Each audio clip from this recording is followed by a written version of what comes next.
देवाक्षो वरिष्ठनेमि सत्तिनो बृहस्पतिर्दधातु बृहदस्वा भरितः बुद्धिमातरः शुभं यावानो विदधि सुखस्मयः अगे विहवामनवः दूरचक्षसो विश्वे नो देवा अवसानमन्यः भद्रं कर्णेभिः शृण्वामदेवा भद्रं पश्येमाक्षभिर्यजत्राः।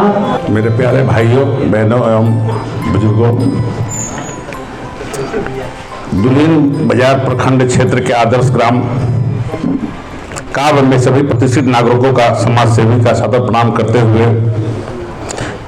राकेश रंजन आगामी विधानसभा चुनाव की रणनीति तैयार करने हेतु आप तमाम प्रतिष्ठित लोगों के साथ बैठकर ये विचार करना चाहता है।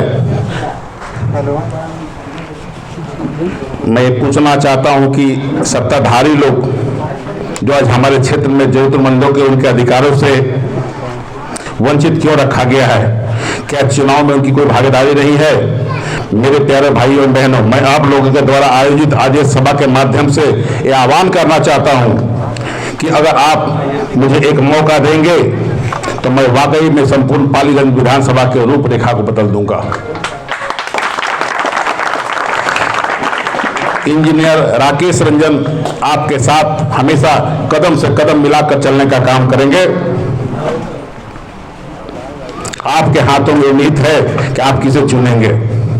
एक सच्चे सेवक को मौका दीजिए।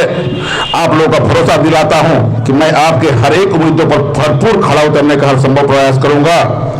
इस बार चुनाव आपके तकदीर बदल सकती है। इस बार का चुनाव, खास करके इस बार का चुनाव हम सभी लोगों का तकदीर बदल सकती है,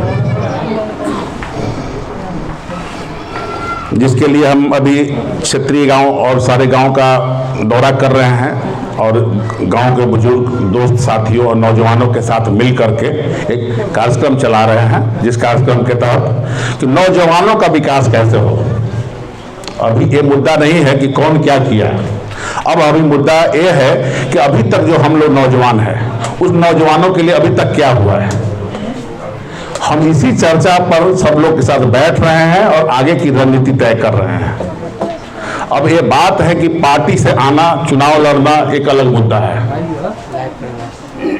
आज ये कार्यक्रम कोई वोट मांगने का कार्यक्रम नहीं है, एक कार्यक्रम है आप लोगों के बीच चर्चा करने का कार्यक्रम है कि आप लोगों के साथ बैठे चर्चा करें। एक घर में कोई नेता आपके यहाँ नहीं आया है, आपका बेटा आपके यहाँ आया है। मैं नेता नहीं हूँ, आपका बेटा हूँ। इस अधिकार से आपके साथ बैठा हूँ और इस पर चर्चा करना चाहता हूँ। सबसे ज्यादा इंपॉर्टेंट ये है कि अभी तक के पूर्व के जो भी प्रत्याशी रहे हैं, चाहे पूर्व के जो भी चयनित हमारे एमपी हो, एमएलए हो, उन्होंने जो कुछ भी किया है उन सब चीज को भी देखने की जरूरत है। अभी हमारे सांसद महोदय ने अभी कुछ गांव, चंदोस में गांव, उसको गोद लिया था। तो क्या गोद लेना मीन्स होता है कि वहां के लिए कुछ करना चाहिए? उन्होंने कुछ नहीं किया वहां के लिए, हमको नहीं बोला, लोग वहां के बारे में पूछ लीजिए। तो मैंने कहने का तो पूरा सिस्टम में है, गलत बाधाओं को दे करके, झूठ सच बोल करके आपको अपना, उनका मत, आपका मत अपने लिए ले लेते हैं और चयनित होकर चले जाते हैं। अब है कि आपके साथ सेंटिमेंट के साथ खिलवाड़ है। सेंटिमेंट के साथ खिलवाड़ ये है कि अभी पालीगंज विधानसभा का जो भी चुनावी व्यवस्था चल रहा है, जो चुनाव के पूर्व जो प्रत्याशियों का जो चयन हो रहा है पार्टियों के द्वारा, वो कहीं आपके द्वारा चयनित कोई नहीं है, वो पैसे के आधार पर चयनित है। कल हुआ तो दूसरे पार्टी में चला जाता है, कल फिर दूसरे पार्टी में चला जाता है। मतलब 100% फिक्स कर लिया है कि हम जहां माल देंगे वो पार्टी हमको टिकट देगी और जनता तो हमको मजबूरी में वोट देगी ही। तो सबसे बड़ी बात यही है कि सबसे हम लोग को ये समझना है कि हमारा मत का क्या अधिकार है और मत को कहाँ यूज करना है। हम लोग सब संगठित हो करके एक चीज बतला दे कि हम लोग अपने मत को सही सदुपयोग करके आगे की रणनीति तय कर सकते हैं। आगे पालीगंज हमें तो लगता है कि आने वाले समय में कुछ विशेष वर्ग के लोगों के लिए उनके बारे में कहा जा रहा है कि उनके विभिन्न राजनीति की परिकल्पना की जा रही है। एनडीए द्वारा साजिश है। हम ये नहीं कहेंगे पार्टी वाइज, हम भी किसी पार्टी से जुड़े हुए, पूर्व में हम कांग्रेस पार्टी से जुड़े हुए हैं। यहाँ एक कांग्रेस पार्टी के सिपाही के साथ साथ मैं आपका बेटा आपके द्वारा आया हूँ। मैं इसके लिए नहीं आया हूँ कि मैं वोट की, मैं अभी कोई इलेक्शन में खड़ा हुआ हूँ, हमको कल वोट दीजिए। मुख्य मुद्दा है कि युवाओं के लिए काम करना है। पालीगंज में आगे क्या जो स्टडी हम लोग तय करेंगे, जो पालीगंज का जो सेवा करेंगे, उसमें सेवा भी नहीं हो कि हाथ जोड़ के हाँ आपके आए हैं और रोज भोज खाए, बगली में 100 रुपया दे चल दो, काम में नहीं लगना है। हमारे युवा सब में प्रतिभा है, सब लोग चाहे तो अच्छा कर सकता है। हम भी आप ही के जैसा, आप ही के बीच का एक किसान परिवार का एक बच्चा है। हम भी, मेरे पिताजी भी शिक्षक थे, यही दरियापुर गांव हमारा घर है, मसौड़ा पंचायत में। मौका मिला, किए, ईश्वर का साथ रहा, लोगों का आशीर्वाद रहा, आज यहाँ तक पहुंचे। तो कहने का अर्थ हुआ कि बच्चों में 1 से 100 बच्चे क्लास में होते हैं।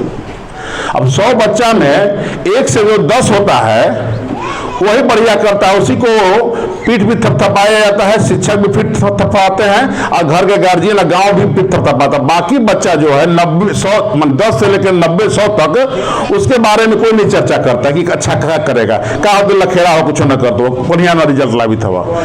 बाकी जो बच्चे हैं 10 से लेकर 100 तक, उन बच्चों में कहीं न कहीं कोई न कोई प्रतिभा है। उस प्रतिभा को खोजने का हम लोग काम करेंगे। हम लोग तमाम युवाओं के साथ रहेंगे, उनको स्वावलंबी बनाएंगे, उनको स्वरोजगार के लिए खुद को, अपने आप को तैयार करेंगे। हमारा एक प्रयास रहेगा, ये नहीं कि झूठे वादों की सरकारी नौकरी लगवा देंगे, आएगा तो सरकार इतना योजना दे देंगे, योजना में करवा देंगे। जो होगा वो तो जरूर ईमानदारी पूर्वक काम करेंगे। लेकिन जो मेरे पास रिसोर्स है, आप ही का रिसोर्स है। आप किसान परिवार के जन्म में एक बच्चे हैं, आपके पास रिसोर्सेज में अवेलेबल है कि आपका बैकग्राउंड है कि आपके पास खेती है, तो खेती से कैसे उन्नत किस्म का खेती किया जाए, पहला। दूसरा, कैसे खेती से उसको व्यवसायिक रूप दिया जाए। व्यवसायिक रूप माने कहने का तो मुर्गी पालन हुआ, व्यवसायिक रूप का माने हुआ कि फिशरी पालन हुआ, बकरी पालन हुआ, और वो पालन करके उसका सही सामुदायिक उसका पैसा मिले, उसके लिए बाजार की व्यवस्था करना। पैसे नहीं है, खेत है, पैसे नहीं है, तो पैसे का इंतजाम करना, कहाँ से पैसा आएगा, किस बैंक से आएगा, उसका रूट क्या है, वो हम आपके साथ मिल करके वो गाइडलाइन देने का काम करेंगे।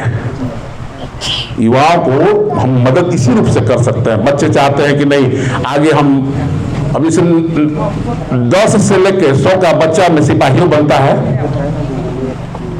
आपको क्लर्क भी बनता है, दरोगा भी बनता है, अफसर भी बनता है। 1 से 10 तो मान लीजिए इंजीनियर, डॉक्टर, IAS मानसिकता हो कि हम बनेंगे, लेकिन बाकी बच्चा भी है ना, तो क्यों नहीं उन बच्चा को जो शुरू से माइंड मेकअप किए हुए है कि वो सिपाही बनना है, तो वेरी फर्स्ट है, क्यों नहीं सिपाही की तैयारी करें, उसके लिए गाइडलाइन कोचिंग की व्यवस्था की जाए। तो हमारा प्लानिंग है कि अभी हम एक पालीगंज में एक कोचिंग की व्यवस्था करने जा रहे हैं हम, जो कि पालीगंज विधानसभा क्षेत्र के बच्चों को गाइडलाइन देने का काम करेगा। वो शॉर्ट टर्म कोर्स होगा, मतलब 15 डेज का। कहने का थोड़ी पूरी पढ़ाई नहीं की जाए, लेकिन उसको गाइड जरूर किया जाएगा कि कैसे कैसे कम समय में आपको परीक्षा में उत्तीर्ण होना है, रिटर्न करना है, कितना दौड़ना है, कितना चेस्ट है। ठीक है, गाँव के लोगों को माउथ मीडिया से पता चल जाता है कि ये है, लेकिन उसको सही, क्योंकि कंपटीशन है ना। अब ये समस्या है। दूसरा, हम लोग चूंकि पालीगंज किसान का क्षेत्र है, किसानों का क्षेत्र है, ज़्यादा मैंने 90% लोग खेती पर ही डिपेंडेंट हैं, तो उसमें सबसे बड़ी चीज़ होती है इरिगेशन सिस्टम। इरिगेशन सिस्टम में कहे तो पानी की समुचित व्यवस्था सही समय पर। कहीं न कहीं पिछले विगत 30 साल पहले, 20 साल पहले तक पानी का सही डिस्ट्रीब्यूशन था। संजोग से काब गांव चूंकि बहुत नज़दीक है नहर से, शायद यहाँ थोड़ा कम प्रॉब्लम होता हो पानी का, लेकिन पालीगंज और बाकी विधानसभा क्षेत्र में जो गांव है, उन सभी गांव में पानी की बहुत ही किल्लत है। माने पानी पर नहीं पड़ने पर समझिए कि अकाल सी स्थिति है। अब धीरे धीरे लोग बोरिंग वोरिंग की व्यवस्था करने, लेकिन बोरिंग पे तो कॉस्ट आता है ना सर, डीजल है, इलेक्ट्रिसिटी है, तो कहीं ना कहीं से पुरानी व्यवस्था को दुरुस्त करने की जरूरत है। इरिगेशन जो कैनाल सिस्टम है, डिस्ट्रीब्यूशन सिस्टम है, वो सब चौक्ड है। उसका जो हमारे पदाधिकारी हैं, विभाग के पदाधिकारी, वो लोग ठीक से काम नहीं करते हैं। उन लोगों को ठीक ढंग से काम करें, उसके लिए हम लोग जाके उसकी लड़ाई लड़े। और विशेष भाषण राशन का जो समय है नहीं, जो परिवार के बीच में है, जो हर आदमी आता है यही कुछ बोलता है। विशेष तौर पर यही करना है कि हम तमाम युवाओं मिलकर इस बार पालीगंज के रूपरेखा को बदलने के लिए सतत प्रयास करेंगे, सब लोग मिलजुल कर। और खास करके ये जो हम लोग के साथ पालीगंज का जो परिकल्पना किया गया है कि हम लोगों के बिना पालीगंज की राजनीति वो कभी सक्सेस नहीं होने देंगे।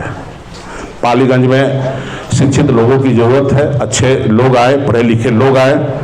संयोग से पुराने हमारे जो विधायक थे वो भी पढ़े लिखे थे, लेकिन क्या हुआ, महागठबंधन के टिकट से आए पिछले बार।